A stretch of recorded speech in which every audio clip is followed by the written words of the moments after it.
Bienvenue à la conférence. Je suis très heureuse d'être avec vous autres. Mon nom est Marie-France Bornet. Je suis journaliste au Journal de Québec, Journal de Montréal aussi. Puis Céléna Bernard, qui est avec le beau veston bleu, m'a proposé d'animer la table ronde ici au Salon du Livre de Montréal pour qu'on jase ensemble du boom de la romance en littérature, puis surtout aussi parler un peu des préjugés qui rôdent encore autour de ce genre littéraire-là.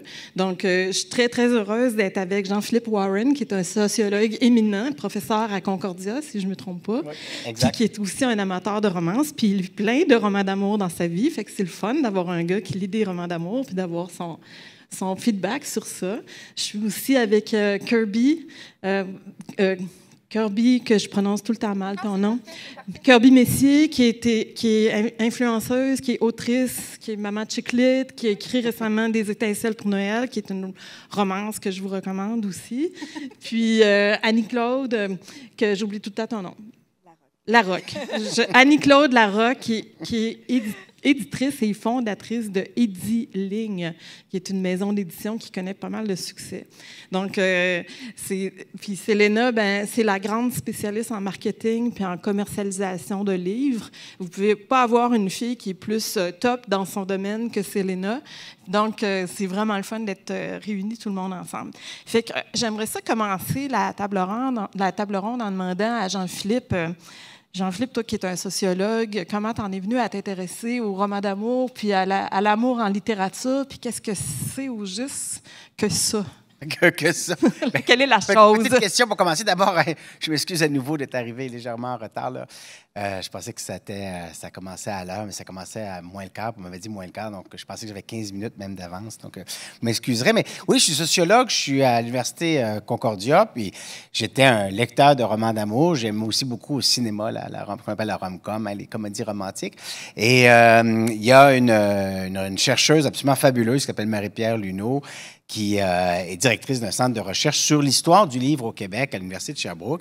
Et elle a reçu en cadeau, on pourrait dire quasiment du Père Noël, les collections de deux bonhommes qui avaient arpenté les marchés aux puces puis les ventes de garage pour ramasser la littérature populaire, dans laquelle il y a beaucoup d'histoires d'amour, mais pas exclusivement, la littérature populaire des années 40 et 50 et 60, qui avait été complètement oubliée par l'histoire littéraire québécoise.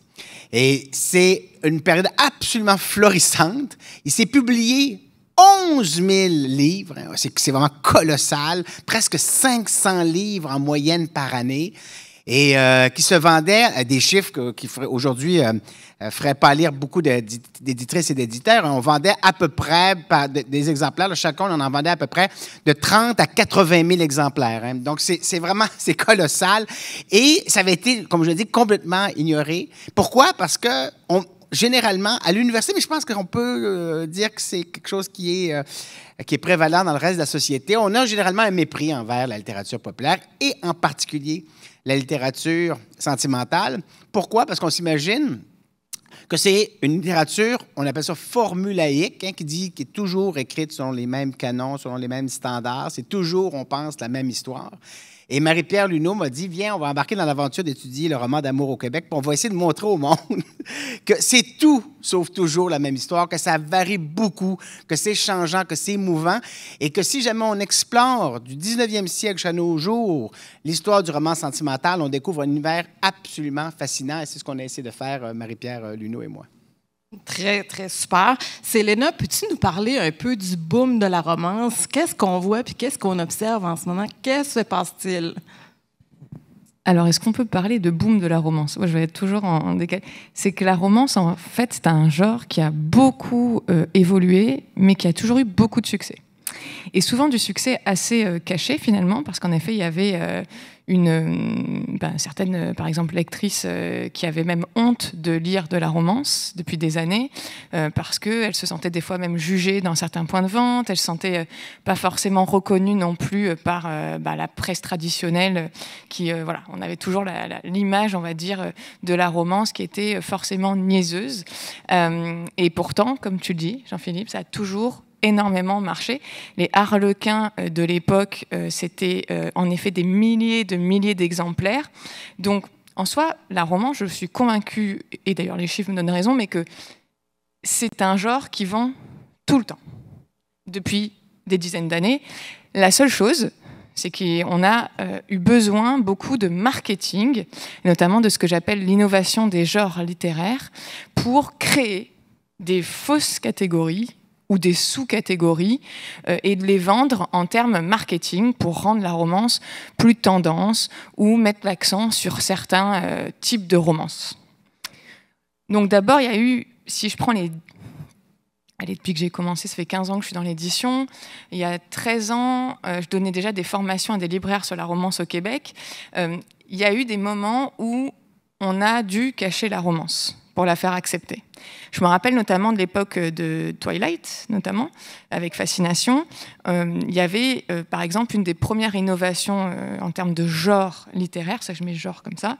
Il y a eu deux choses. Il y a eu le Young Adult, qui a finalement, où il y a eu des cas de chefs-d'œuvre, d'ailleurs, de romance, mais qui étaient cachés finalement au rayon jeunes adultes et adolescents, en jeunesse. Et il y a eu notamment, par exemple, le moment, la folie justement des vampires, etc. Il y a eu la création de la bit-lit. Donc la bit-lit, to bite, mordre, littérature, la littérature de la morsure. Et qu'est-ce que c'était ? C'était finalement je vais vous la faire très courte, sinon je vais passer 3 heures à expliquer ce que c'est. Mais en gros, c'était une innovation marketing pour cacher la romance qu'on appelle la romance paranormale, donc qui est vraiment un genre de romance très connu et très populaire en Amérique du Nord anglophone, et la cacher en fait dans le rayon imaginaire, en disant aux gens, regardez, vous lisez pas de la romance, vous lisez de la bit-lit. Et en fait, le cacher à certaines lectrices, oui, mais surtout le cacher beaucoup à des libraires. Et beaucoup les cacher notamment aussi à de la presse traditionnelle. Donc ça, c'était la première chose. Et à cette époque, la bit-lit a cartonné, que ce soit en young adult ou que ce soit en adulte. On en a vendu des milliers d'exemplaires. Ça, c'était la première étape. Et puis après, il y a l'étape maintenant où on assume la romance, mais on va créer en effet des sous-catégories ou mettre en avant des types de catégories. Donc là maintenant on annonce, enfin on assume carrément. Donc il y a le côté, parce qu'il y a eu le young adult, après ça on a créé le new adult qui était pour une catégorie plus large. Après on a eu la new romance, notamment par les éditions Hugo, entre autres, qui est on va dire de la romance contemporaine, nouvelle sorte de romance. On a la dark romance, donc en ce moment, qui est vraiment, avec des bad guys assez toxiques, des histoires souvent très dark, voire glauques, on va se le dire, mais la romance, il y a aussi toutes les formes de fantasmes, et ça en fait partie. On a, à contrario, en ce moment, un grand boom de ce qu'on appelle la green romance, qui va à l'encontre, notamment, avec les éditions Kéros, notamment, qui l'ont fait sortir. C'est l'inverse, donc c'est de la romance qui met en avant des relations saines entre les personnages, voilà. Et on a la romantaisie, donc la romantaisie qui cartonne, qui est finalement le pendant de la bit-lit, mais au lieu que ce soit des vampires il y a quelques années, c'est des elfes, c'est des intrigues de cour, etc., qui est mis beaucoup au rayon, là encore, imaginaire, alors que c'est de la romance, mais on va souvent... Là, on assume quand même dans le romantaisie le côté romance. Donc, en fait, c'est vraiment le marketing qui a fait créer ces catégories, qui aujourd'hui, d'ailleurs, cartonnent grâce beaucoup à BookTok, à l'effet BookTok et au fait que beaucoup de lecteurs, et notamment beaucoup de lectrices, on ne va pas se le cacher, ont pu finalement faire valoir ce qu'elles aimaient, le dire, le montrer, l'auto-édition aussi, les fanfictions, Wattpad et compagnie qui ont joué un rôle majeur justement dans la démocratisation de la romance. Et on se retrouve aujourd'hui avec des lectrices qui n'ont pas peur de dire qu'elles aiment la romance, qui en demandent. Et on arrive avec des discours de le boom de la romance. La romance, ça y est, ça marche. Mais non, ça a toujours marché. Voilà. Merci, mon cri du cœur. Voilà. Merci pour tes lanternes, pour nous éclairer sur les différentes catégories puis sur ce qui se passe. Annie, toi, quand tu as fondé Ediling, tu étais obligée de cacher les couvertures de livres en 2016 que tu nous racontais pour pas que les gens se sentent un peu intimidés de lire ces livres-là épouvantables en public. Exact. Puis maintenant, tu es devenue une éditrice reconnue avec des livres qui se vendent beaucoup, beaucoup, beaucoup. Fait que j'aimerais ça que tu me parles un peu de ces débuts-là, puis comment tu as combattu les préjugés qui étaient autour de ces livres-là pour faire avancer ta compagnie puis faire connaître tes livres. Bien, écoute, quand j'ai commencé en 2016, On se lance en édition, on édite nos coups de cœur. Et moi, j'aimais tout ce qui avait de l'émotion, j'aimais tomber en amour avec mes personnages. Je dis mes personnages, mais c'est plus les personnages. Oui, c'est ça. Mais j'aimais ça vraiment, même sortir de ma zone de confort des fois. C'est le fun de découvrir des nouvelles choses. Puis dans la romance, on retrouve ça. Effectivement, en 2016, quand j'ai commencé, les lecteurs, ils venaient puis ils me disaient « Tu me mets ça dans une petite jaquette, s'il te plaît, que ça ne paraisse pas. » Alors, on traînait des petites jaquettes de livres et puis ils partaient avec. Et Angèle Trudel, une de mes autrices, me disait justement que quand elle allait, dans ce temps-là, faire des séances de dédicace, il y avait des livres sur des tables et jamais elle n'en dédicaçait un. Il était trop gêné de venir la voir demander une dédicace. Il prenait le livre, il partait et elle les voyait pas, les lecteurs. Tandis que maintenant... c'est ça. Il n'y a plus de gêne. Je pense que depuis 2016, moi, en tout cas, j'ai travaillé fort à essayer de démontrer ma passion, de montrer que c'était de la littérature comme... tu sais, c'est des histoires qui viennent nous chercher. C'est des histoires que, quand c'est bien fait, elles ne sont pas toutes pareilles. Mais oui, ça a évolué en 8 ans, là, vraiment. Est-ce que tu as remarqué s'il y avait un phénomène de société qui faisait en sorte que c'était moins gênant ou c'était plus accepté ou moins marginal? Je crois que les 50 Shades of Grey, les Bridgerton, certainement que ça a déjà gêné le monde. De voir qu'il y avait un engouement partout. Je pense que hey, moi aussi, j'aime ça, moi aussi. Tout le monde se promenait avec leur... Il faut dire que les couvertures n'étaient pas... oui, c'est ça, les couvertures, tu sais, c'était une petite cravate. Oui, c'est ça. Mais ça commençait à l'être, c'était le début, oui. Je pense. Oui, en fait, le fait d'assumer des bracelets, des colliers un peu SM, des menottes et tout, c'était le début. Après, ça encore... Oui. Puis Kirby, toi, tu en écris de ces livres-là. Fait que parle-moi un peu de ta passion. Tu en as lu beaucoup avant d'en écrire, j'imagine? Oui, exactement. Au départ, j'étais une grande lectrice. J'étais blogueuse. J'étais encore blogueuse littéraire aussi. Puis, même moi, personnellement, je vois un changement, une transformation de ce que je lisais il y a 10 ans, 15 ans, versus qu'est-ce que là, je recherche en romance. En fait, plusieurs me demandaient, au nombre de livres que tu lis, pourquoi que tu en écris? Bien, j'écris les romans que j'aurais aimé lire. Parce que moi, la romance, comme on se disait, puis que je dis à tout le monde, la romance fait partie de toute la vie de tous les gens. Le plus grognon va vouloir un câlin un jour ou l'autre, il va vouloir être aimé. Donc, moi, de voir que la littérature, puis qu'on mette de côté un peu la romance parce qu'on dit que c'est un peu quétaine, bien, on en veut tous de l'amour dans la vie. Donc, par rapport à mes romans que j'écris, c'est que je veux arriver à faire un amalgame avec des émotions, de la profondeur. Je mets beaucoup pas d'intrigue, mais une fin inattendue, parce qu'en tant que lectrice, si la fin du roman est plate, on passe au prochain puis on s'en souvient plus. Donc, c'est vraiment d'aller chercher de la romance, oui, mais d'aller encore plus loin, d'aller dans la psychologie des personnages.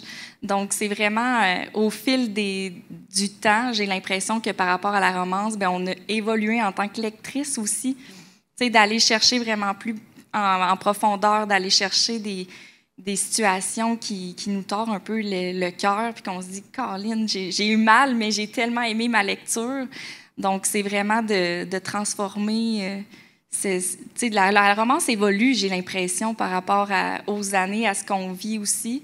Puis, c'est ça, c'est vraiment en tant qu'auteur, j'aime quand je me relis en édition, que je sens que j'ai une larme qui se prépare. Puis, fait que c'est vraiment d'aller chercher d'aller puiser encore plus loin. On dirait que quand on dit qu'on fait de la romance, on comme « Ah, je lis pas d'Arlequin. » Moi non plus. Fait que, c'est d'aller chercher une certaine définition, un peu comme Célena disait, dans le sens de dire c'est de la bite romance. Ben, moi, la romance va tout ensemble. C'est vraiment d'aller chercher des émotions, puis de faire un tout, là, en fait, là.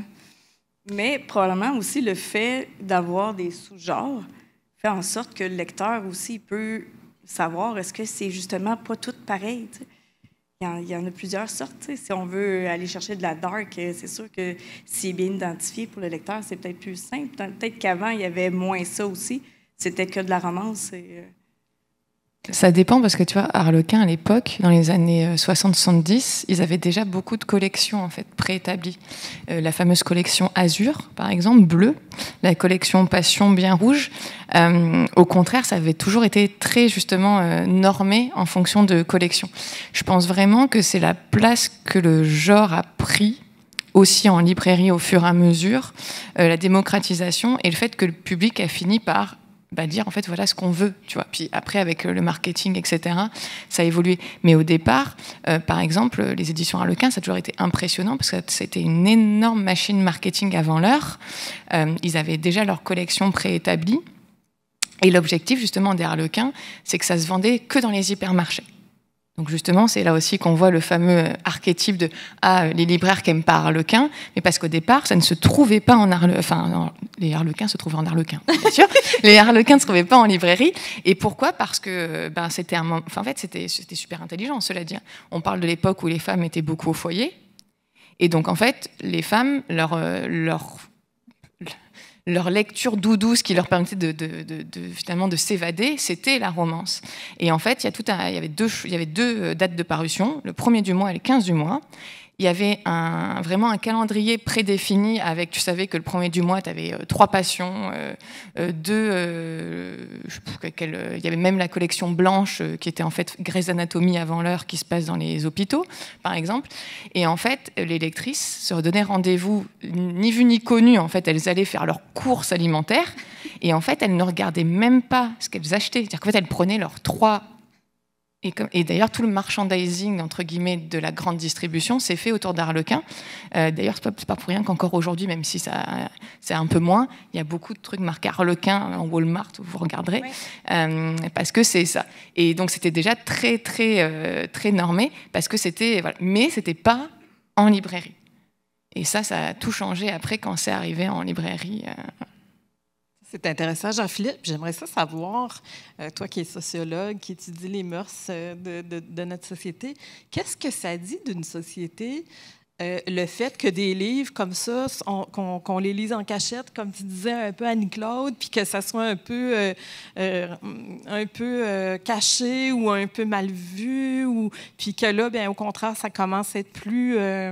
généralisé, plus présent. Qu'est-ce que tu aurais à nous dire sur ça? Ça change aujourd'hui. Donc, ce que je vais dire, ça porte sur les époques passées, parce qu'aujourd'hui, le paysage est en pleine transformation, mais historiquement, la romance a toujours été méprisée par les élites, mais pas pour les mêmes raisons. Alors, on peut diviser, on pourrait dire, cette histoire en 2 moments.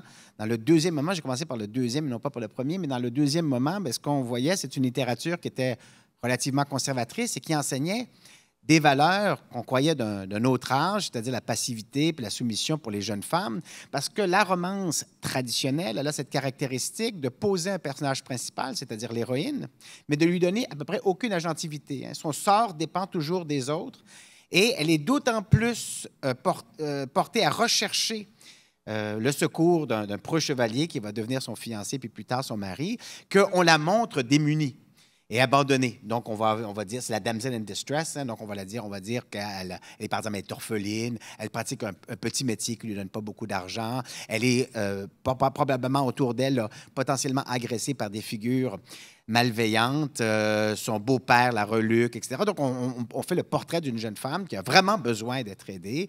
Et puis, donc, elle va découvrir, à travers un grand amour, elle va découvrir un homme qui lui offre 2 choses. D'abord, la protection, parce que cet homme est viril, donc c'est des personnages grands, bâtis, bien carrés et musclés. Et puis, surtout, une vie de confort, parce que ce sont des gens aussi qui sont très riches. Donc, ça va être des gens qui vont apporter à la fois la sécurité, une protection physique, mais aussi un confort matériel. Et donc, c'est toujours par inadvertance, c'est toujours sans le chercher, de manière inopinée, que la jeune femme va tomber dans les bras d'un millionnaire. Et donc, on se dit, mais ça n'a pas de bon sens de donner ça dans les mains des jeunes filles dans les années 70 et 80. Quel enseignement est-ce que l'on propage? On est supposé être dans une époque plutôt féministe, de revendication, puis surtout d'autonomie pour les femmes. Et donc, on disait, les gens ne devraient pas lire ce genre de littérature. Et puis, dans l'époque précédente, ce qui est intéressant, c'est qu'on méprisait aussi la romance, mais pour des raisons complètement contraires. Au lieu de dire que c'était une littérature beaucoup trop conservatrice, on disait que c'était une littérature beaucoup trop provocatrice. Alors, on dit ça, c'est curieux. Pourquoi? Parce qu'il y a dans la romance un message absolument révolutionnaire. La romance, c'est quoi? C'est la découverte que ton accomplissement personnel passe par la rencontre d'une subjectivité qui va s'unir à ta propre subjectivité. Et le message de l'amour est jamais plus beau, jamais plus grand, jamais plus magnifique et jamais plus passionné que lorsqu'il y a justement cette inusité de cette complémentarité entre deux personnes. Et donc, c'est la jeune pauvresse qui vivait dans une ferme, dans un décor bucolique, qui rencontre son prince charmant. Et tout devrait les éloigner. Et finalement, c'est l'amour qui les fait se réunir. Et dans la société canadienne-française du 9e siècle, un tel message, je ne pense absolument pas, parce que ça veut dire que par amour, donc quelqu'un qui vient d'une classe populaire pourrait marier quelqu'un qui appartient à l'élite. Vous pensez qu'au 19e siècle, où l'on avait la volonté de reproduire le patrimoine familial, les gens de la bonne société ne voulaient surtout pas que leur fils se retrouve avec des pauvresses. Mais c'est pire encore. Vous alliez pouvoir même avoir peut-être une francophone qui va rencontrer un anglophone. Vous imaginez quel scandale. Et puis, le top du top, là c'était vraiment, comment je dirais, l'horreur dans les familles. C'est si jamais une protestante allait rencontrer un catholique ou une catholique allait rencontrer un protestant. Et donc, on disait qu'il ne faut absolument pas que les femmes lisent des romans. Hein? Et dans les romans, qui n'étaient pas des romans d'amour, qui sont publiés au 19e siècle, au Canada français, on a plein de romans qui, à l'intérieur de ces romans, des romans de mœurs ou des romans d'apprentissage, ou des romans d'aventure, à l'intérieur de ces romans, on parle des romans d'amour et on fait des avertissements. On dit, cette jeune femme s'est suicidée, elle lisait trop de romans d'amour. On fait du bovarisme, de Emma Bovary. On fait du Emma Bovary dans les romans du 9e siècle. Alors, ce qui est intéressant, c'est que la raison pour laquelle cette littérature, elle est méprisée, dénigrée, pourquoi elle est l'objet de tant de suspicions, les raisons ont changé. Jadis, parce qu'elle était beaucoup trop révolutionnaire. Aujourd'hui, c'est parce qu'on la trouve beaucoup trop conservatrice. Et je pense qu'on a mal compris, derrière ce jugement d'ensemble, on a mal compris ce qui se passait dans la narration des romans. Je pense que la narration des romans montre qu'il y a beaucoup plus de finesse et de complexité dans les récits qui sont écrits du 19e siècle à nos jours. Puis c'est lorsqu'on passe par-dessus, on pourrait dire, cette façon un peu commode de se débarrasser de ces centaines et de centaines, même de ces milliers de romans, qu'on peut avoir une appréciation juste, une appréciation, comment je dirais, en profondeur de quelque chose qui se présente trop souvent pour les esprits non avertis, pour ceux qui, justement, ont d'habitude à peu près jamais lu de romance, comme une littérature sans intérêt. D'ailleurs, Harlequin, je pense que ça a beaucoup desservi Harlequin, l'idée qu'on se fait de la littérature d'amour, parce que il faut comprendre que la littérature populaire, ça se vend comme des produits de culture populaire. Hein. C'est la même chose, donc on parle de marketing. On vend de la littérature sentimentale comme on vend du Coca-Cola. Et donc, on n'achète pas Harlequin parce qu'il y a tel ou tel auteur ou telle autrice qui nous intéresse. On achète Harlequin parce que c'est du Harlequin. Comme on achète une bouteille de Coca-Cola parce que c'est du Coca-Cola. Et Harlequin avait une telle force de frappe à partir de la fin des années 70 que Harlequin va balayer complètement tout le marché national au Québec, puis même en grande partie en France, qui pourtant aussi, la France a une structure de l'édition beaucoup plus résistante que celle du Québec, ce qui fait que les quelques romans d'amour qui vont être publiés au Québec, il va y en avoir quelques-uns, mais on va avoir beaucoup de difficultés à se faire connaître parce que Harlequin est en train de bouffer à peu près toute l'industrie. C'est 80-90% à peu près de l'industrie qui est contrôlée par Harlequin au Québec, de 1978 jusqu'à 1995.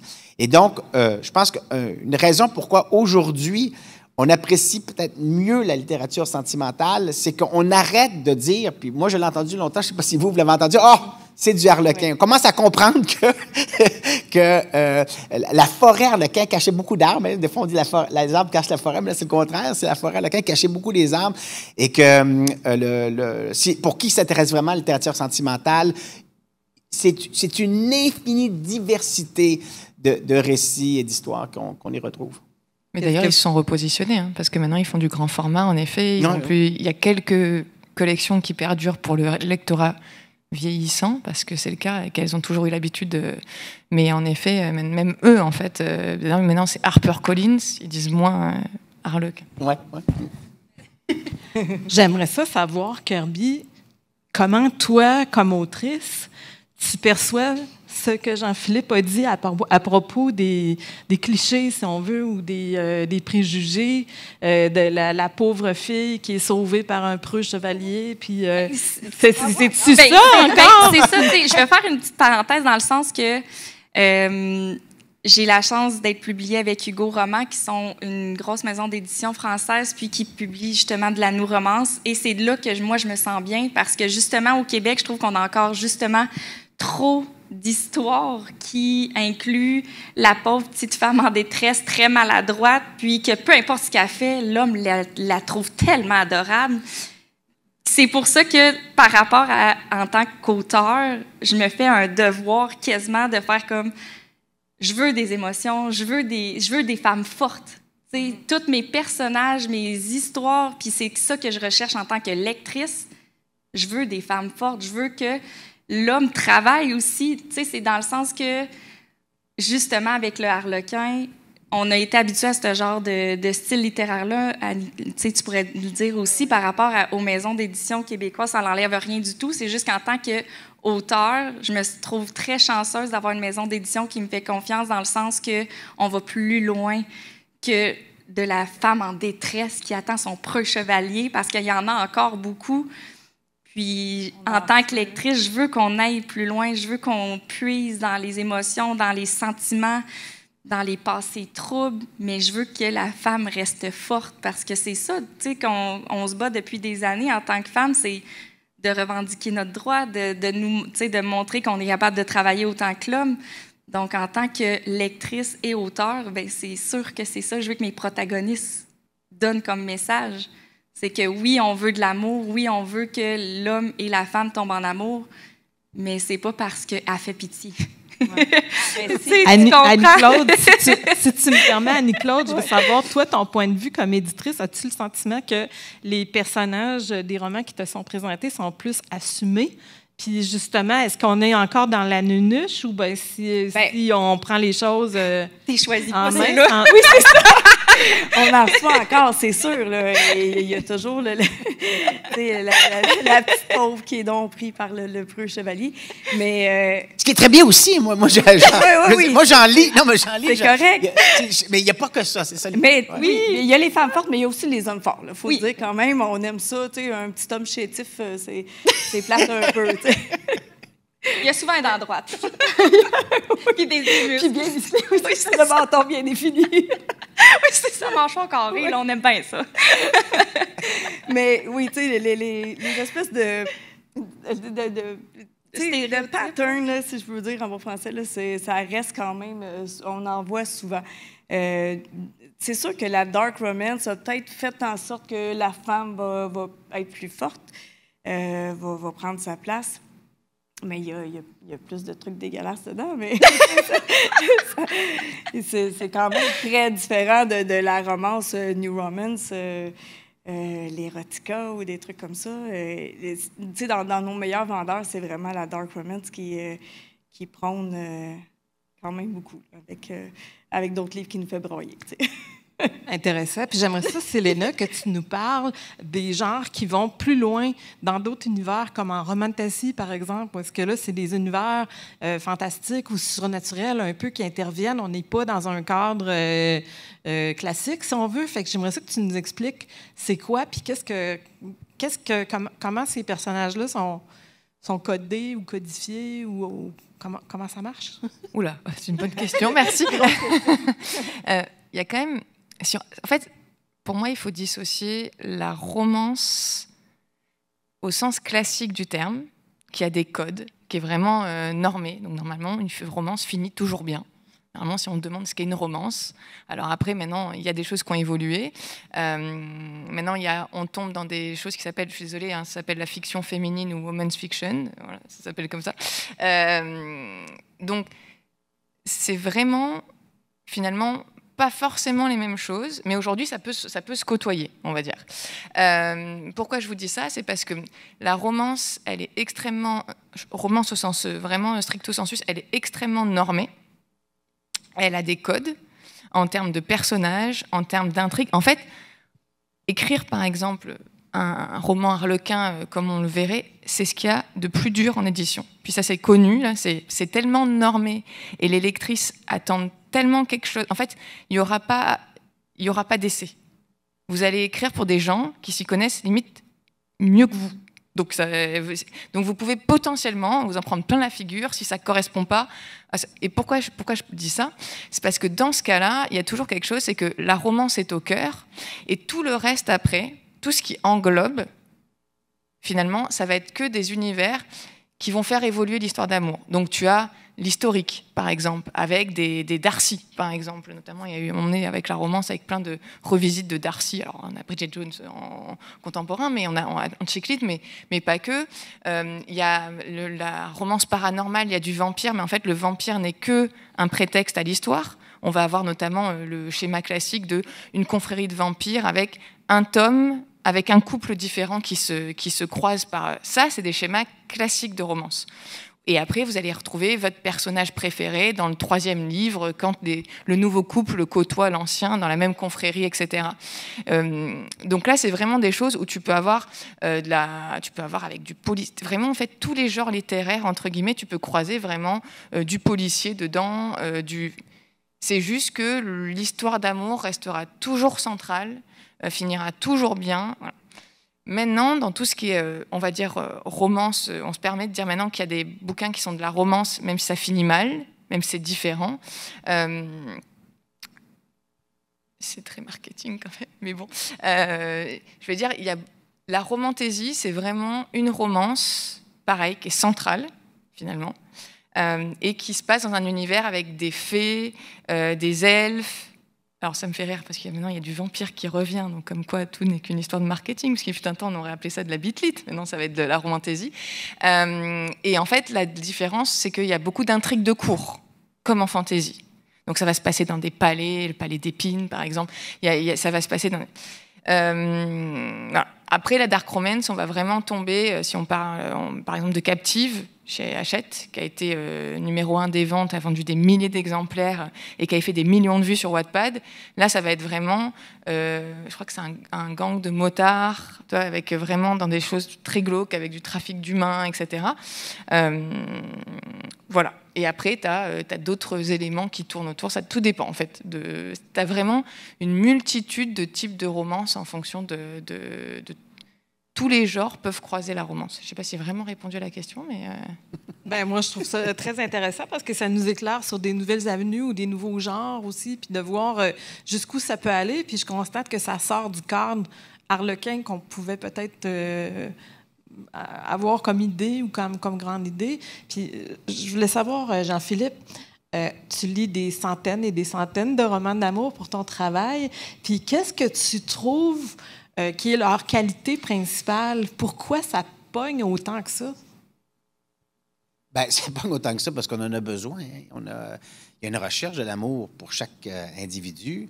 Puis donc, on essaie de retrouver dans la fiction quelque chose qui nous habite, sans lequel on croit que l'existence, elle est plus pauvre, elle est plus mièvre. La même chose pour n'importe quelle fiction. Hein. On va aller dans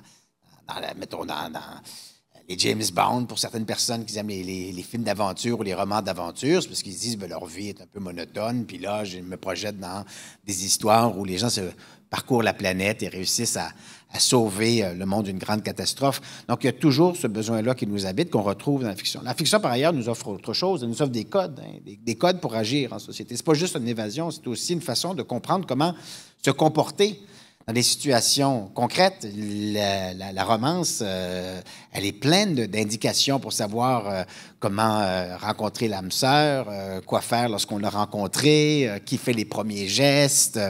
Elle enseigne. Elle enseigne, c'est une espèce de mode d'emploi. Elle enseigne comment faire pour tomber en amour et le demeurer. La grande différence, moi, on a une perspective historique, Marie-Pierre Luneau et moi, puis la grande différence, c'est que autrefois, la rencontre qui allait mener inévitablement au mariage, on parle il y a 100 ans, c'était un acte public qui se faisait dans un lieu privé. C'était un acte public. Pourquoi? Parce que les personnes qui s'unissaient, je l'ai dit, unissaient des catégories sociales. C'était le fils du notaire avec la fille du médecin, c'était la fille du cultivateur du 3e rang avec le fils du cultivateur du 5e rang. Mais ça se faisait dans un endroit privé. Pourquoi? C'était dans le domicile du père. C'était le père de la jeune fille qui accueillait le prétendant, et le prétendant venait veiller, c'est comme ça que ça se passait, chaque semaine, une soirée, pour converser avec la belle sous l'œil de ses chaperons. Et puis, si jamais le courtisan était agréé, le mariage se faisait très peu de temps après. La cour ne durait pas très longtemps. Dans Maria Chapdelaine, il y a un passage qui est très amusant. Il y a une des cousines de Maria Chapdelaine qui a 2 prétendants, mais il y en a un qui part faire la drave. Alors, elle marie l'autre, parce que, bon, le premier qui est parti, elle dit « Je l'aimais bien aussi, mais bon, il est parti faire la drave. » Fait que il faut se marier bientôt. Là, c'est au printemps, donc un des deux, puis le deuxième fait l'affaire tout autant que le premier. Donc, on voit qu'on est dans une dynamique qui est vraiment différente de celle d'aujourd'hui, où c'est un acte privé, j'ai dit, c'est la rencontre de 2 subjectivités, mais dans un endroit public. Un endroit public. Puis là, on se dit, mais comment on va faire ça, tu sais? Et là, les deux sont compliqués. C'est deux compliqués parce que la rencontre de 2 subjectivités, d'abord, on n'est pas sûr que ça va durer, même si c'est le grand coup de foudre. Il y a une chanson de Lisa Leblanc qui se retrouve dans La mort d'une princesse, qui est un roman d'amour. Et ça apprend à peu près la même leçon, mais je trouve ça drôle que les deux ont été écrites, la chanson et le roman, à peu près en même temps. Puis ça commence ainsi, ça dit le prince charmant, c'est un cave. La princesse, c'est une grosse. Ça commence par un S, on va dire dévergondé, parce que c'est un mauvais mot, je ne vais pas prononcer ça devant vous. Et puis, il n'y en aura pas de facile. Il n'y en aura pas de facile. Il n'y en aura pas de facile. Pourquoi il n'y en aura pas de facile? Parce que c'est compliqué une fois que tu as rencontré la personne. Tu te rends compte que dans la routinisation qui existe du rapport amoureux, les choses peuvent s'affadir, puis éventuellement l'amour disparaître. Mais l'espace public aussi est compliqué, parce que avant, c'était le bal des débutants. Peut-être que vous avez déjà entendu parler de ça, mais jusqu'aux années 30, il y avait ce fameux bal des débutants. La jeune fille qui était nubile, en âge de se marier, elle allait faire ses débuts dans un bal, elle se présentait au public, et puis les gens pouvaient la connaître, puis peu de temps après, le mariage était décidé. Et puis, dans l'après-guerre, donc on n'est plus dans les années 30, mais dans l'après-guerre, l'espace public est encore relativement facile à décoder parce que il y avait quelques endroits, c'était le cinéma, le théâtre, le restaurant, le Mont-Royal, et puis tout ça se faisait dans une classe sociale canadienne-française à peu près de classe moyenne qui était relativement homogène. Donc, les choses n'étaient pas si compliquées. Mais aujourd'hui, on le sait tous, trouver l'amour, ça peut être vachement compliqué. Puis on se dit, si c'est pas sur Tinder, qu'on rencontre l'amour, c'est qu'on va le rencontrer, tu sais. Et c'est pour ça que romantaisie, c'est pour ça qu'il y a la romantaisie, parce que les gens sont obligés de se trouver dans leur tête des univers. Parce que dans la vie réelle, les choses sont vachement difficiles à apprivoiser puis dans lesquels circuler. Et donc, on s'invente des univers où les choses deviennent possibles parce que dans la vraie vie, on s'aperçoit, comme dans la chanson Libanaise Blanc, dans le roman La mort d'une princesse, il n'y en aura pas de facile. Mais c'est surtout que la romance vend en fait des fantasmes aussi et de l'évasion. Et juste, ça me fait penser à ça parce que tu parlais de mariage. Aujourd'hui, par exemple, et donc on va revenir aux catégories marketing, maintenant, c'est plus forcément que hétérosexuel. Et notamment, et ce que je trouve assez passionnant dans les catégories de romance, c'est, on a notamment, d'ailleurs, qui est très relié à la romantaisie, notamment. Pourquoi? Je ne sais pas, mais c'est comme ça. On a des catégories de romance MM, donc mâle tout mâle. Donc 2 hommes ensemble qui s'unissent qui tombent amoureux et qui s'unissent dans un bouquin. FF, voilà, et les 2 femmes, mais ça marche moins bien d'un point de vue marketing. Il y a quelques catégories, mais ça marche moins bien. Et ce qui est intéressant, je trouve, par exemple dans le MM, c'est que c'est quand même des romances écrites par des femmes, mais avec la spécificité d'écrire pour des femmes. C'est-à-dire que, en fait, c'est un fantasme, c'est la projection d'un fantasme complètement hétéro, mais sur 2 hommes. Et donc, je me rappelle notamment d'une fois, il y a quelques années, parce que, je vous dis, il y a 13 ans, j'allais donner des formations justement sur le MM, en plus, à des libraires. Et je me rappelle une fois que j'en avais parlé à mon cousin qui est gay, et en rigolant, je lui avais dit, mais tu sais quoi, je suis curieuse, lis-le. Et il m'avait dit, écoute Selena, le livre, il m'en est tombé des mains, c'est tellement hétéro, mais alors tellement, genre en vrai, et je trouvais ça très marrant, et donc voilà, et donc aujourd'hui, il y a les projections de fantasmes, et puis la romance évolue aussi. À l'époque, on s'interdisait même de dire un homme avec un homme, une femme avec une femme, et ça aussi, ça évolue. Très intéressant. J'aimerais ça qu'on fasse un petit pas de côté, puis qu'on aille dans les coulisses des maisons d'édition pour voir comment ça se passe, l'avant-édition, si on veut. Puis, Annie-Claude, toi, chez Edilink, tu me dis que tu recevais des centaines de manuscrits chaque mois de gens qui souhaitent être publiés puis qui t'envoient ça. J'aimerais ça que tu nous expliques comment ça se passe. Est-ce que c'est vrai? Est-ce que comment vous gérez ça? Bon, comment on gère ça? On a à peu près 80 personnes dans notre comité de lecture. C'est toutes des bénévoles qui aiment la romance, surtout. Et puis, on les classe déjà là en sous-catégories. Donc, s'ils aiment le LGBTQ+, ils vont pouvoir aller lire. S'ils aiment la romance plus fantastique, ils vont pouvoir aller lire ça. Et bon, ils nous feront une présélection. Et après, quand c'est des coups de cœur, là, nous, on les passe à l'interne. Et bonne chance pour être pris. On n'en édite pas, on n'est pas une méga grosse maison d'édition. On a présentement à peu près 75 titres de romances édités en 8 ans. On a d'autres genres, mais de la romance, on en a à peu près 75. Puis sur ça, on en a une vingtaine qui sont best-sellers. Au Québec, c'est comme tous des auteurs québécois. On en a une du Nouveau-Brunswick qui est trop fine, on l'a adoptée. C'est énorme la quantité. Là, je vous dirais qu'après des salons du livre comme Montréal, Québec, pendant la pandémie, c'était incroyable comment on en recevait. Le monde, probablement, qui prenne plus le temps. Je sais pas, tu disais, j'aime ça écrire ce que j'aurais aimé lire. Oui. Je pense qu'il y a beaucoup d'auteurs que c'est comme ça. Moi, c'est à cause de la COVID que j'ai commencé à écrire. Ouais, c'est ça. Avec mon train de vie de quotidien, j'avais pas le temps. Puis ça faisait 2-3 ans que j'avais l'histoire d'Inévitable dans ma tête. Puis quand ça a été la COVID, mon chum il a dit « Là, t'as plus d'excuses. Prends-toi un ordinateur puis commence à l'écrire. Je t'en ai que tu me dises que tu veux écrire un roman, écris-le. » Donc, tu sais, c'est sûr que pendant la COVID, ça a dû exploser parce que les gens n'avaient pas que ça à faire, là, on s'entend, mais tu sais, c'est... Oui, mais ça on trouvait le temps. On trouvait le temps plus, oui. Ouais. Kirby, j'aimerais ça que tu me parles de ton expérience outre-Atlantique, parce que tu es allée présenter tes romans au Festival New Romance, qui est présenté par Hugo en France. J'aimerais ça que tu racontes à tout le monde qu'est-ce que tu as vécu là-bas, puis comment toi, comme autrice, t'as été comme traitée comme une reine là-bas. Il y a une expérience très glamour, très red carpet. En tout cas, je laisse Kirby vous raconter ça, ça vaut la peine. Bien, en fait, en tant que jeune auteur, parce que, tu sais, j'écris depuis 2020 seulement, j'ai été éditée en 2021, puis j'ai eu la chance en 2022, mon premier festival de la New Romance à Nice, donc en Europe. Puis c'est que Hugo Roman, en fait, qui fait cet événement-là. C'est que des New Romances en plus. Hugo Roman font plusieurs styles littéraires, mais pendant ces 3 jours-là, ce n'est que des romans de New Romance, puis on est à peu près une trentaine d'auteurs qui vont là pour le festival. Mais le billet coûte environ 150 € pour y aller. Puis ils sont 3500 à peu près. Cette année, il était 3500 festivalières qui étaient là pour ce festival-là. Puis on est vraiment dans un autre univers, dans le sens que ces festivalières-là dépensent à peu près 500 € pour les romans que pour ce week-end-là. Puis ce n'est que des New Romances Hugo Roman.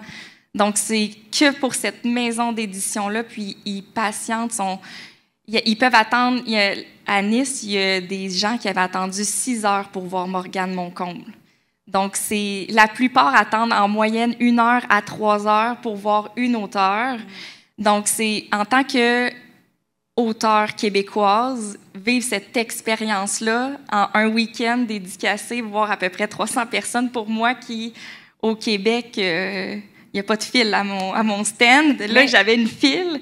Donc, tu sais, par rapport à la romance, premièrement, je me reconnaissais en elle parce que je suis tout d'abord une lectrice. puis une lectrice passionnée aussi, puis c'est ma maison d'édition préférée en tant que lectrice aussi. Donc, c'est un rêve qu'on vit, en fait. Là. Donc, je ne peux que remercier la vie de m'avoir fait vivre à 2 occasions ce festival-là. J'ai été à Nice en 2022, puis à Lyon au mois de novembre. Donc, en début novembre, je suis revenue. Donc, c'est vraiment je me sens encore plus lectrice quand même parce qu'en étant avec les festivalières qui sont comme « puis moi, je suis comme « hi » aussi. Fait que, on se ressemble dans notre passion de autant lectrice que d'auteur. Puis, en tant que lectrice, justement, un peu comme tout à l'heure, quand on se disait par rapport à la romance, moi, en tant que lectrice, quand je lis la première page, ça me dérange pas de savoir que monsieur finit avec madame, puis je le sais que ça va bien finir.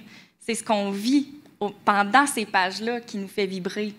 C'est sûr que le noyau et la romance, on le sait dans la première page, c'est sûr qu'elle finit avec celui-là, mais on s'en fout dans le sens que c'est l'expérience, c'est l'aventure, l'évasion qu'on veut vivre pendant qu'on lit de la romance pour se rendre. On le sait qu'ils vont finir à la fin, mais juste, qu'est-ce qu'ils vont vivre, par quoi qu'ils vont traverser, quelle épreuve qui va arriver.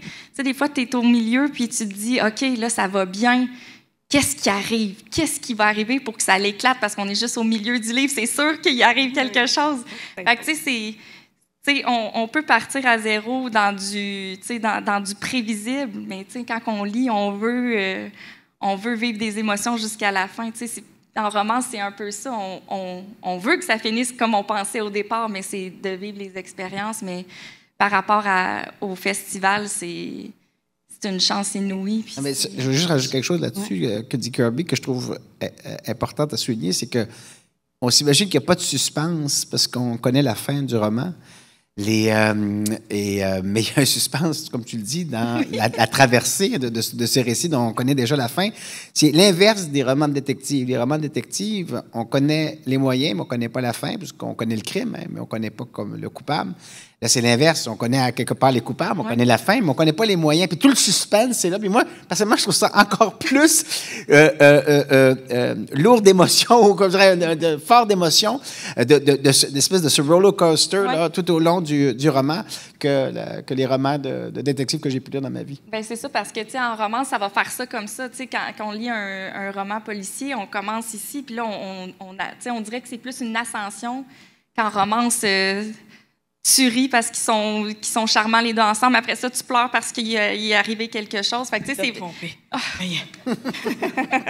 Mais tu sais, c'est ça, c'est la vague d'émotions qu'on peut vivre. On peut rire, on peut pleurer, on peut avoir peur des fois, tu sais, dans le sens qu'est-ce qui se passe, suspense. Tu sais, c'est pas tout, tu sais, surtout en dark romance, elle peut être séquestrée. Tu sais, dans le sens que c'est ça, c'est un roller coaster, comme tu disais, d'émotions versus d'autres romans que c'est plus un ascension. Où, c'est pour ça qu'il y a autant de romances que de personnes, mais tout comme tous les genres littéraires.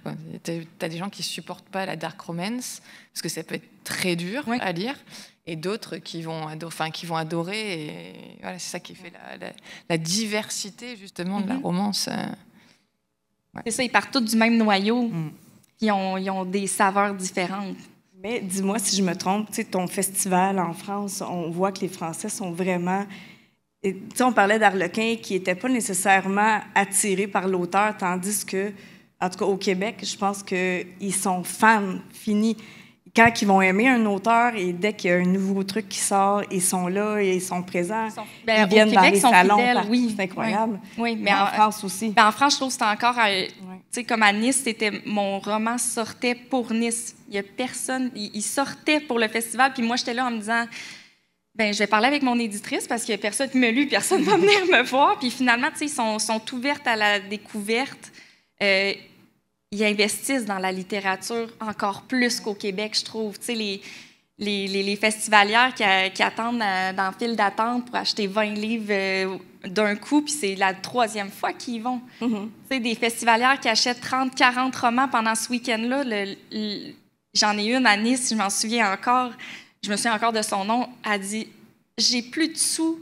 Fallait que je prenne mon train, mais je voulais vraiment ton roman, donc je sais pas comment je vais retourner chez moi, mais j'ai ton roman, peux-tu me le dédicacer? » J'étais là, t'es sûre, là?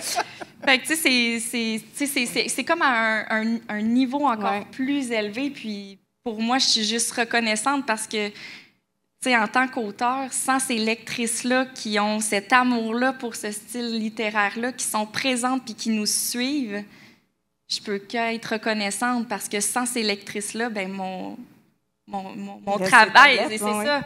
C'est ça, je dis à toutes les festivalières, surtout, ils nous emmènent des cadeaux et tout ça. Je suis comme, c'est à moi vous offrir des cadeaux, vous prenez le temps de me lire. Mais ça finit que si on n'avait pas de lecteur, ben mon livre, ça serait un fichier Word dans mon ordinateur, puis ça terminerait là. T'sais. Donc, c'est vraiment les lectrices. Ben, c'est peut-être parce que j'ai été je suis encore lectrice, que j'ai comme les deux côtés, mais les lectrices de romances, ils consomment la littérature, puis ils s'en parlent aussi. On ferait le tour ensemble dans le Salon du Livre de Montréal. Prends ça, ça c'est bon, ça c'est bon. Mais c'est super important ce que tu dis, parce qu'on est quand même dans une table ronde professionnelle pour les professionnels du livre. Et je le dis, ça fait donc plus de 13 ans que je donne des formations aux libraires notamment, aux collectivités, etc. Et je le dis toujours, parce que pendant longtemps, les lectrices de romans, on les a dénigrées, ça arrive encore souvent, pas évidemment pas tout le monde, hein, Dieu merci, mais voilà. Et c'est souvent ce que je disais dans les formations libraires, en fait, pour essayer de marquer les esprits, je leur disais, mais dénigrer, parce que ça m'est déjà arrivé d'entendre certains, encore une fois pas tous, mais libraires me dire, ah oui, non mais bon, la romance, voilà. Et je leur disais, mais en fait, au-delà, que vous aimiez ou pas, en fait, c'est limite une faute professionnelle, d'un point de vue commercial et commerçant, que de ne pas estimer ce public. Parce que tu le dis, et ça, on l'entend, hein, le public romance et le lectorat romance est un roman, est le public qui lit le plus, pas forcément ceux qui ont le plus le moyen, la preuve, mais ils sont prêts à mettre énormément en panier moyen, et puis souvent, pour celles qui sont plus dans un cadre traditionnel, c'est celles qui vont dans les points de vente, que c'est ultra facile de les fidéliser, et derrière, qu'achètent pour leurs conjoints, pour leurs enfants. Donc d'un point de vue, c'est super important que de fidéliser ce public, parce que, en fait, souvent quand on dit « l'essor des points de vente en numérique, etc. », bah oui, mais là, il y a une clé pour les points de vente physiques, justement, d'aller fidéliser ces lecteurs-là, ces lectrices-là, en l'occurrence. Ouais. Mais je leur dis souvent aussi par rapport à ce style littéraire-là, demandez-le à votre libraire, demandez-le à votre bibliothèque, dans le sens de... Si vous voulez une auteure ou peu importe un style, il faut le demander aussi. T'sais, si les lectrices vont de l'avant aussi, ben, quand on voit qu'il y a de la demande, c'est sûr qu'ils vont offrir. L'offre et la demande, ça fonctionne aussi dans le monde littéraire. Mais de par les styles littéraires, j'ai vraiment l'impression que la romance, vu qu'on peut aller puiser dans plusieurs petites sous-catégories, puis on peut commencer à lire de la new romance ou de la young adulte, j'ai l'impression qu'on peut aller encore chercher un plus gros lectorat que si on va en enquête policière, par exemple, qu'on est plus comme dans le même... dans le même casse-tête, un petit peu que la romance, je trouve qu'on a tellement de sous-couches, je ne sais pas si par rapport à l'édition, si tu le vois, mais j'ai l'impression qu'on peut aller toucher beaucoup d'âges. On peut aller... notre grand-mère va lire de la romance autant qu'une adolescente va lire de la romance. Donc, je trouve que la romance est tellement diversifiée au final que je trouve ça intéressant de le mettre en lumière, là, vraiment... Puis pour le mot de la fin, si tu me permets, Jean-Philippe, je voulais te demander, à la lumière de tout ce qu'on a entendu dans cette table ronde-là, est-ce qu'on est en train de casser un moule? Est-ce qu'on est en train d'aller vers une ère où il va y avoir plus d'ouverture par rapport à un genre qui a été dénigré longtemps? C'est parce que c'est un genre qui est porté par plusieurs médiums. Hein, et donc, il faut faire attention parce que il y a des moments où certains médiums ont été tellement puissants, tellement influents qu'ils ont effacé le médium littéraire. Donc, par exemple, dans les années, on va dire 60 à 75, on l'oublie, mais la romance au Québec a été complètement dominée par le photoroman. Donc, Et donc, il y avait presque plus d'espace pour des livres d'amour québécois. Il y avait encore des livres d'amour qui étaient importés de France, mais pour le marché québécois, il n'y avait presque plus rien parce que le photoroman avait bouffé le marché à peu près au complet. Puis, avant les années 60, on l'oublie, mais les radioromans étaient très, très populaires, des radioromans sentimentaux. Évidemment, ça aussi, ça a disparu. Donc, on voit, il y a des phases. Hein. La fiction sentimentale va toujours être là. Le médium qui va porter ça, ça bouge avec le temps. Moi, je pense en tout cas qu'en ce moment, on est dans une période particulièrement féconde. Alors, il y a eu des périodes un peu plus difficiles de l'histoire de l'édition québécoise dans le genre sentimental. Aujourd'hui, c'est formidable. Entre autres, la micro-édition, les petites éditions font en sorte qu'il y a vraiment des histoires différentes, originales, qui rejoignent des publics insoupçonnés. Je pense qu'on est dans un moment de l'histoire de l'édition sentimentale qui est vraiment intéressant du point de vue de la création puis de la découverte de nouvelles avenues. Selena, as-tu quelque chose à ajouter? Non, du tout. Merci pour cette belle table ronde. Non, mais on va peut-être... Je ne sais pas s'il y a des personnes qui ont des questions aussi. On a encore 5 minutes, on peut... Ouais, alors je viens. Hop. J'aimerais peut-être, moi, demander à Pierre, est-ce que tu aurais le goût de nous partager comment toi, tu vois l'évolution de la romance? Puis est-ce que tu vois que le marché québécois est en train de s'ouvrir plus à ça? Aurais-tu le goût de... Je reviens. Excusez-moi. D'abord, j'ai lu le livre de Mme Luneau et de M. Warren. Et comme j'ai été pendant 15 ans aux Éditions de l'Homme, vous comprendrez que les petits livres dont vous parlez me touchent parce que ça avait été fait par M. L'Espérance, le père. Diane, la belle aventurière, et ces livres-là dont vous parlez, c'était les livres à 10 cents qui ont été suivis par les livres à $1 après dans les années 60. Et il y avait les X13. Alors, c'est des écrivains très connus qui écrivaient ça pour 10 piastres par semaine. Je nommerai pas de personne, mais il y a des très grands écrivains qui ont gagné leurs études en écrivant de la romance ou des X13. Moi, j'ai commencé en librairie en 1974. On en vendait de la romance. D'abord, première des choses, dans toutes vos bibliothèques, vous avez les grands classiques. Les Sœurs Brontë, Madame Bovary, nommez-les, tous les grands classiques de la littérature, que ce soit Balzac ou autre, il y a beaucoup de romances dans les grands classiques. Les gens lisaient Mazo de la Roche. En librairie, quand j'ai commencé, on vendait les Delhi et les Magali, qui étaient les harlequins français, qui répondaient aussi à un Max Deveuzy. Là, il y avait trois auteurs, et à chaque semaine, Hachette nous envoyait, on recevait les offices directement de Paris, ils nous envoyaient ces livres-là. Donc, pour moi, la romance, c'est pas nouveau. Ce qui est nouveau, c'est qu'on en parle plus librement. Pour pas faire trop long et pour appuyer ce que Selena a dit aussi, effectivement, le phénomène de Twilight et le phénomène de 50 Shades of Grey a donné un swing et qui a fait que Hugues de Saint-Vincent, a lancé la collection New Romance. D'ailleurs, c'est un copyright, New Romance, je tiens à vous le dire. C'est un petit air register chez Hugo pour New Romance. Mais c'était donc des écrivains qui traitaient de sujets contemporains. C'était ça. Donc, c'était un peu dans la foulée de la chick lit. Il y a eu des années de chick lit. Il y a eu des grandes autrices au Québec de chick lit. Et ça a amené un intérêt pour cette romance contemporaine. Donc, justement, c'était pas la pauvre madame dans sa ferme. Enfin, on n'était plus avec Louis Aymon, mais c'était des avocates, des femmes d'affaires, des psychologues. Et ça s'est décliné donc dans des thèmes contemporains. C'était ça qui a fait que tout à coup, il y a eu une nouvelle génération de lectrices qui n'avaient rien à voir avec celles qui lisaient Harlequin, qui lisaient de la littérature formatée, mais qui avaient quand même besoin des histoires d'amour. Puis vous le dites très bien, M. Warren, que ça sera toujours en demande de toute façon. Puis moi, ce qui me frappait, pour utiliser le mot marketing, comme disait Selena, c'est que ce qui me frappait, c'était de voir que les libraires snobaient la romance quand on a commencé, et que le samedi soir, le libraire qui levait le nez sur notre romance allait avoir une comédie romantique avec son chum. Donc, il voulait avoir de la romance. Ils avaient vu When Harry Met Sally, mais ils ne l'auraient jamais lu, tu vois. Alors, je me dis, ce snobisme anti-romance, je pense que ça part beaucoup de la prétention que c'est tout pareil, que c'est un sous-genre. Mais moi, quand j'ai commencé en librairie, savez-vous c'était quoi le sous-genre qu'on cachait dans le milieu de la librairie? C'était les romans policiers.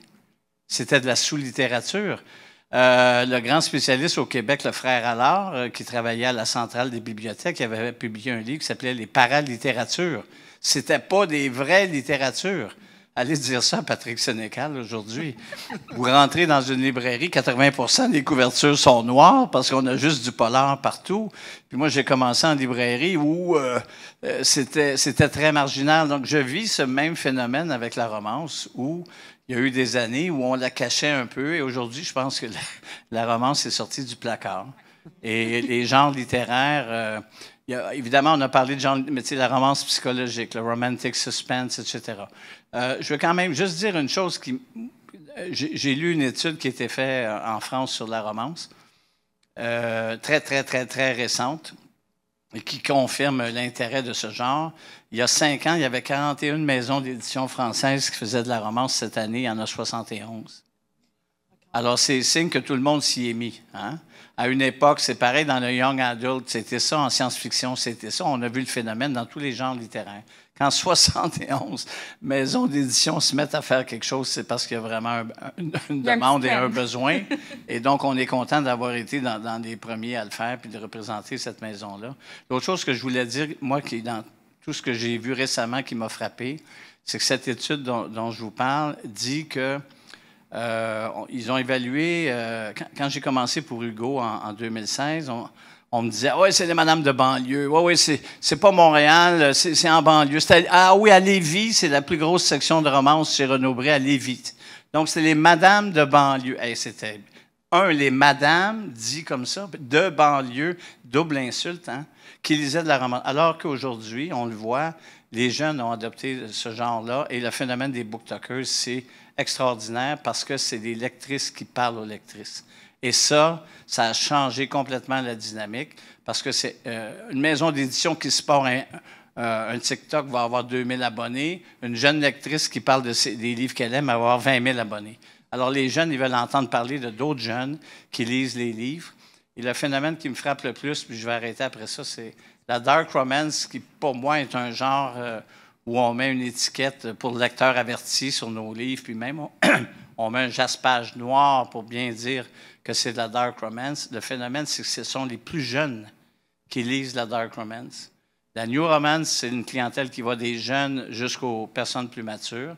La romantasy, c'est plus âgé. Et le fantasy, on a une collection plus de fantasy, c'est encore plus âgé, comme si c'était la clientèle qui avait rattrapé la bite lit les années, moi j'ai connu les années 90 avec Anne Rice. Bon, mais cette clientèle-là continue à en lire. Donc, moi, ça me frappe beaucoup de voir que les livres les plus hard, les plus durs, les plus tough sont lus par les plus jeunes. Et j'ai vu, on était avec Tiffany au salon de Sherbrooke, au salon de l'Estrie il y a quelques mois, quelques semaines. Puis une mère est arrivée avec sa fille de 14 ans. Puis elle dit, ma fille veut lire Borderline. Je dis, vous savez, madame, c'est de la dark romance. On mis pour adultes avertis, pour lecteurs avertis. Elle me dit, oui, mais ma fille, elle ne lisait pas avant, donc elle lui a acheté, à 14 ans, elle lui a acheté une dark romance. Alors, il y a des phénomènes de société comme ça qui nous dépassent. Et je remercie donc le Salon du Livre et Selena d'avoir organisé cette table ronde parce que c'est un sujet inépuisable. Et vous avez vu que si vous me donnez le micro, c'est la dernière fois. C'est de ta faute, Marie-France. Merci. J'assume. Et cela dit, je te rejoins, Pierre. Moi, à l'époque, je travaillais chez Brajlon en France. Il y avait quelqu'un d'autre qui avait une question. Oui, mais j'y vais, tu vois. À l'époque, j'étais à Brajlon pour la Beat Plit. Les personnes qui lisaient avec le plus de sexe, c'était aussi les plus jeunes. C'était toi? Non, pardon, c'est pas d'instruction. Comment bien partir une vie? Comme sociologue, qu'est-ce que tu dirais de ça? Merci pour cette présentation. Moi, j'aurais une question par rapport à la green romance. Je me demande comment ça évolue, quelles maisons d'édition en font, quels sont des auteurs qui sont représentatifs de ça. Parce que je m'intéresse beaucoup à la question de l'empowerment féminin et justement dans la romance, je me demande quelle place elle trouve aujourd'hui. Donc voilà, c'était plutôt ça ma question. La green romance, écoute, quelle maison d'édition en font? Nous, on en fait. Hugo aussi en font. Alors, c'est watermarké aussi, hein, c'est par Kéros. Je vais juste faire une parenthèse justement par rapport à ça. C'est qu'avec Hugo New Romance, ils font un concours à chaque année qui s'appelle le concours Fixia. Puis il y a toujours un thème associé à ce concours-là. Puis c'est des auteurs qui ne sont pas édités. Puis ils sont invités au festival de la New Romance l'année suivante. Puis cette année, le concours, c'est justement de la Green Romance. On appelle ça le Green Flag, en fait. Puis, tu sais, ils décrivent très bien c'est quoi par rapport à la Green Romance, c'est que on veut quand même des personnages qui vivent des choses qui nous fait vibrer, qui vont nous chercher dans les émotions, mais ils veulent une relation saine entre les deux. En fait, c'est d'aller au-delà de toujours avoir ce côté-là, le enemy to lovers, qu'on appelle là, communément. C'est d'y aller vraiment, c'est ça, comme ils disent pour l'inscription au concours, on ne veut pas une histoire green qui ne se passe rien, que tout est beau, que tout est facile. C'est d'avoir des communications saines, d'aller plus loin, puis que leur union soit au-delà de « je t'haïs tellement que je t'aime ». Donc, c'est vraiment ils donnent l'opportunité d'avoir des relations toxiques quand même, mais quand les deux protagonistes principaux, ça soit dans l'harmonie, c'est ça, exactement. T'sais, on connaît plus les red flags, là, mais on a juste à aller à l'opposé. Mais par rapport aux maisons d'édition, il y en a tout le temps. Qui en font. Je ne sais pas, Lusanra, s'ils en font un petit peu. Qui d'autres... Ben, c'est parce que c'est un nouveau terme, en fait, mais c'est aussitôt que c'est... Est-ce qu'il peut y avoir d'érotisme dans la green? Oui. C'est vraiment... Le green flag qu'on appelle, c'est vraiment par rapport à... Il n'y a pas d'interaction malsaine dans le sens que des fois, l'homme peut envoyer valser la femme, puis la femme revient toujours. Ça, c'est green flag. C'est leur relation entre eux que, il n'y aura pas de violence, il n'y aura pas de violence verbale non plus. Il va y avoir plus de respect, en fait. C'est qu'on n'est pas... on n'est pas dans de la dark romance que la fille tombe en amour avec son comment on appelle ça, son kidnappeur, là? Ou son violeur, ou quoi que ce soit. Donc, c'est une trope un peu plus, je trouve, parce que... Il y a beaucoup de chick-lit que c'est ça, que l'homme est tout le temps fin, il est tout le temps là pour lui. Lui, il est green flag au bout. C'est vraiment comme un nouveau terme, j'ai l'impression, plus qu'une nouvelle... comme la New Romance. Ça plus dans une trope aussi que dans c'est ça. C'est du marketing, finalement. Oui, c'est ça, parce que la New Romance, on n'est pas... La chick-lit, elle a son genre, la trentenaire qui est gaffeuse, puis que l'homme est toujours là en train de dire... Tu vomis sur mes souliers, c'est pas grave, je t'aime pareil, je vais tenir tes cheveux, ça va me faire plaisir. Puis, dans la on s'entend que le green flag, j'ai plus vraiment l'impression qu'on vient mettre une étiquette encore plus précise. On peut avoir une New Romance green flag, là, on s'entend aussi. Là. Mais écoutez, je suis désolée, je vois l'heure. Là, c'est mon côté SLM Pro qui reprend. Je voulais vous remercier toutes et tous d'avoir assisté à cette conférence. Merci beaucoup. Donc, ça clôt le SLM Pro pour cette année. On finit avec nous. Il y a le cocktail marquis pour ceux et celles qui ont leur invitation, mais qui ont pris leur place. Mais voilà, en tout cas, merci. Merci à Marie-France aussi pour l'animation. Oui, merci beaucoup pour l'organisation de l'atelier de la table ronde. Merci. J'espère que ça vous a éclairé, en tout cas. Puis merci d'avoir été aussi attentif. Demandez-les à vos libraires de faire des mails. Oui! Seul mon libraire le sait.